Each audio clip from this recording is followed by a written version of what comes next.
More now on the economy and a troubling trend. Over a third of U.S. workers now hold multiple jobs just to keep going. Over a third?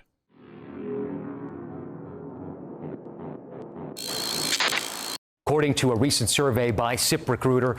Tonight, our Meg Oliver shows us how many school teachers are working side hustles as we continue our series, Affordability in America. On the ground was a little bag of gold. From the time she was a child, Christine Riegel knew she wanted to be a teacher. I just love working with kids. I love the kids. I mean, I've been teaching for 26 years and I still remain in contact with a lot. But that devotion to her craft in Plainfield, New Jersey requires quite a few side hustles to pay the bills. Well, here I do breakfast duty and lunch duty. I tutor after school and then I work at Cheesecake Factory.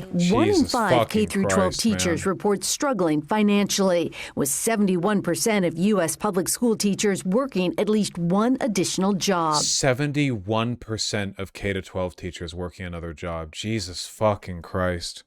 Yeah, at least we got the world's first trillionaire recently. Where are you getting hit the hardest? Oh, gosh, I'm getting hit everywhere. Like just this past weekend, it cost me $70 to put gas in my car. 70. Last night I went grocery shopping, 2 bags of groceries, $160. That's where I'm getting hit. Repeat after me. Swipe. Swipe. When school lets out for the summer, Riegel will continue waitressing for extra cash. She also has to budget for school supplies. She usually spends up to $1,500 of her own money to supplement her classroom. Oh yeah, I don't know if like people in Europe knew this, but in America, the school districts won't actually pay for school supplies, so they force the already poor teachers to buy school supplies every year. Are you budgeting differently so you're able to afford that next year? Luckily, I have a co-teacher where we split everything, but I know she's feeling a hit herself, and we've already had conversations like we're going to have to probably take it easy, especially with her because she just has a new baby. So now what does your retirement look like? I'm going to just keep hustling and just keep putting money away and then pray that when I hit 60 that things will be a lot different. What?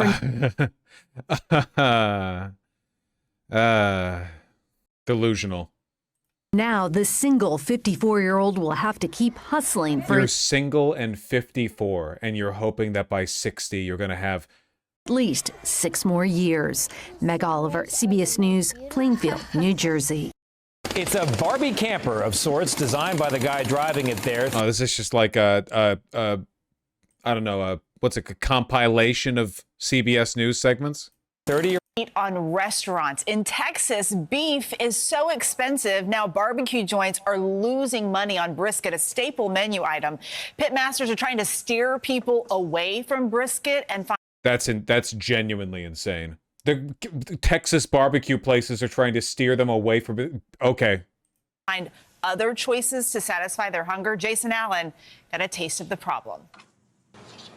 Russell Regals pulled 3 huge beef briskets out of the post oak smoke, carried them to the counter to be sliced, pencil thick, piled high on a bun, and delivered to another satisfied customer, all the while knowing that lunch order just ate him for lunch. Are you making any money right now serving beef? No. None at all? None at all, even though we Who'd you charge vote for? $35 a pound. Brisket is the star of the state's barbecue scene, but Regal's cost for the once cheap cut of beef has climbed from $3.60 a pound in 2020 to more than $6.50 today. Some people would say, well, just raise your prices. Well, the American people can't afford it always. If I raised brisket to where I needed it to be right now, it would be $42 a pound. Ultimately, Texas barbecue is about brisket. Michael Fulmer is the co-founder of the Houston Barbecue Festival. The cost of beef, he says, is already starting to change the state's barbecue tradition. You're a family of 4. You love barbecue. Yeah, ask him about trans people, genuinely. I'm tired of coddling these people. I'm so fucking sick of it.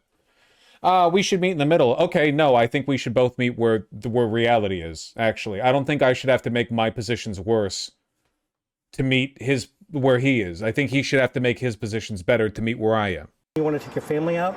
That becomes a special occasion as opposed to a regular dining experience. And that's an important shift.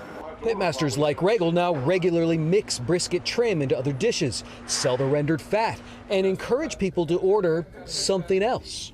try the turkey. Turkey's probably one of the most underrated things on a barbecue menu. If I go to a fucking Texas barbecue place and they're like, could you get turkey rather than the brisket? I'm losing my shit.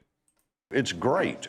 I eat pork ribs every single day. I mean, who doesn't like pork ribs? We can tell. This is Texas, and they want brisket. For now, he is holding the line on prices, ordering only what he needs, waiting to see what barbecue becomes when the smoke clears. Figure out what works and what you can get your customers to buy, and hope to God you sell it. For CBS Mornings, I'm Jason Allen in Houston.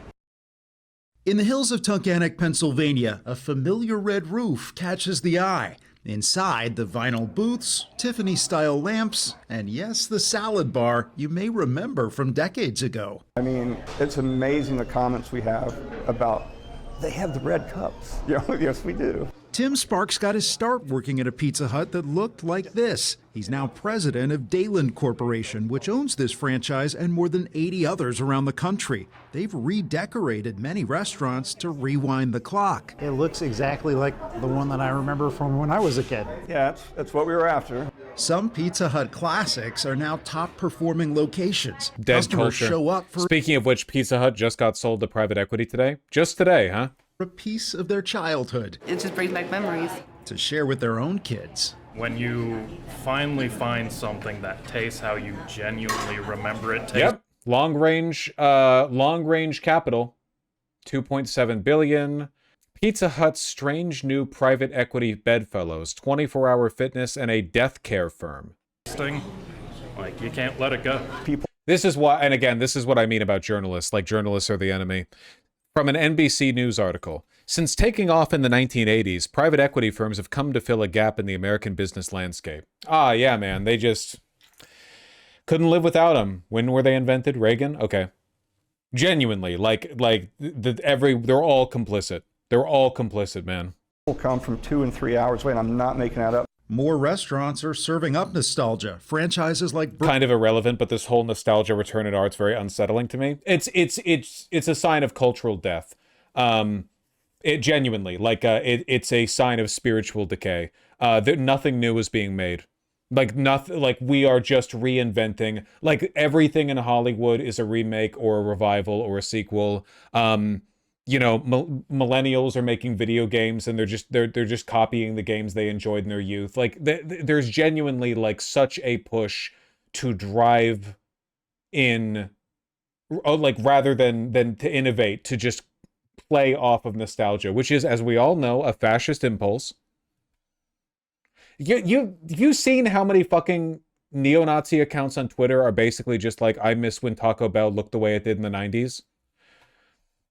Burger King and KFC return to... Was that a fucking AI image? Restaurants are serving up nostalgia. Franchises like Burger King. Yeah, maybe. I don't know. That Danielle... Nah, it's not. And KFC return to old school logos and packaging in recent years. At Pizza Hut, they even brought back Pac-Man. But for Sparks... This is much more than a game. It's a mission to rebuild places where families can connect. If we could get them in here as a family, they do tend to put their phones down and actually have conversations and speak with each other. I'm not going to tell you I know how to fix the world, but I do think that family is a good place to start. That's great. He hopes to renovate more of his... Number of Americans say they're cutting back on everyday items in favor of spending their money on services and experiences. According to the Bureau of Economic Analysis, consumer spending is falling most on goods that have seen sharp price increases. So take a look at your screen. Between December of last year and the end of February, spending on clothing fell about 5%. Spending on furniture fell 7%. And spending on sports equipment fell 6%. As Wall Street In Journal... fairness, Vosh, I'll take Nostalgia Hut over the same gray lifeless shitbox over and over again. Well, the gray lifeless shitbox was because the people who run these companies despise you and they want you to be a bug man who lives in a pod.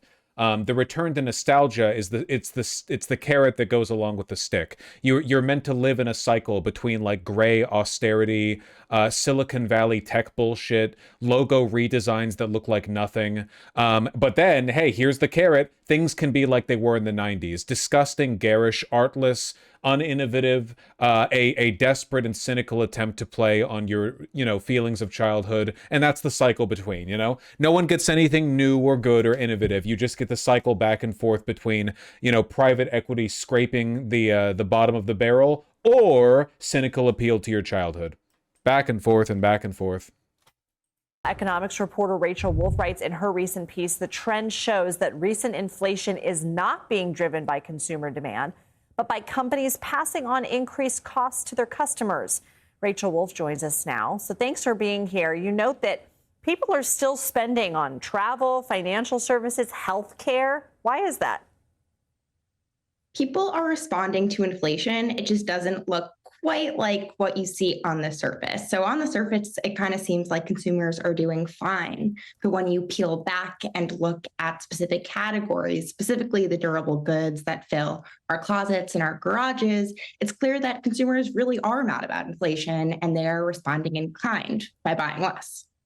Are we seeing this? That's not a fucking... Even the framing here is demonic. The idea that people buying less stuff is them responding to inflation. Like, I'm upset about higher prices, therefore I won't spend money, as opposed to what it actually is. They can't spend it. They don't have the money. Framing it as a choice makes it sound like it's a consumer revolt against bad economic conditions, when it's just poverty. It's just not having money. Type of cutting back even among people who aren't necessarily struggling financially? Exactly. We're seeing this happen among consumers all over the income spectrum. People are making trade-offs. That's why Trade-off. It's always a choice. It's always framed as a choice. This is essential under neoliberalism, the hyper-atomization of the individual, the idea that these enormous economic trends that affect billions of people are actually just a sum of tiny personal consumptive decisions. Because the alternative would be to talk about America the way we talk about third world countries. In America, consumers choose to cut back on their spending. In a third world country, consumers don't have money. consumer spending is still relatively strong, but people are saying that they're changing their behavior. They are. Both can be true at once. And it's true for me. My partner and I just bought a house. So we're spending a lot on house stuff, but we're not spending on going out to eat. We're not traveling. We're trying to walk and bike rather than drive. And my experience is replicated all over the economy. What else? Trying to, again, always framed as a choice. Never can't afford. Can't do this. You about your reporting? That the economy is nuanced, as is always the case. I mean, she's obviously a demon. You can tell by looking at her, right? Like in this case, I feel like my analysis of her very specific language is kind of secondary to the fact that she's obviously channeling like a diabolic spirit. So, like, you know. But I think it's really easy. We got a pretty strong retail sales number for March, and my editor asked me. Because of the retail spending of the top 10%. Consumer spending is very down if you are not in the top 10% of the American income spectrum. Does that mean that our story isn't true anymore? And I said, no, our story is now even more true, because when you look deeper at the retail sales, you see things like the fact that restaurant spending was in fact pretty weak. That's an example of a place where prices are up and consumers are cutting back. Well, congrats on the new house, Rachel Wolf. Cutting back, choice, not can't afford, not a choice. Thank you. Thank you, Beelzebub, for your Thanks so much. So as Weija just mentioned, inflation is at its highest level in 3 years. It's a direct consequence of the war with Iran. Fuel prices have been surging, and it's having a significant impact on American consumers and businesses. Jason Allen reports on the ways businesses are improvising. For veteran I want to see the new woke one/FD signifier candidate. Do not fucking use FD signifier as a generic descriptor for a black person with contrary reactionary views, okay? Don't fucking do that. For one, he honestly doesn't deserve it on either end, and for two, it's a sign of limited thinking, okay?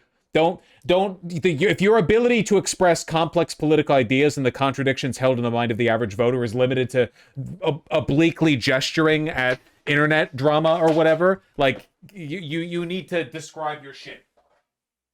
Put in the effort. Restaurant owner Mark McGuire in Dallas, Texas. 2 cheeseburgers. Business has never been quite like this. Since the beginning of March is probably the craziest time I've seen in my entire career in the restaurant industry. The craziest in your entire career? Craziest. Outside of maybe the first 2 months of COVID. The trade-off is needed for economic framework, not just neoliberalism, you dork. You're just incorrect. The idea that, for one, an economist's paper is not the same as a person reporting to CBS. And for two, framing everything as a trade-off is deliberately disingenuous in the context of people not having the money to afford things.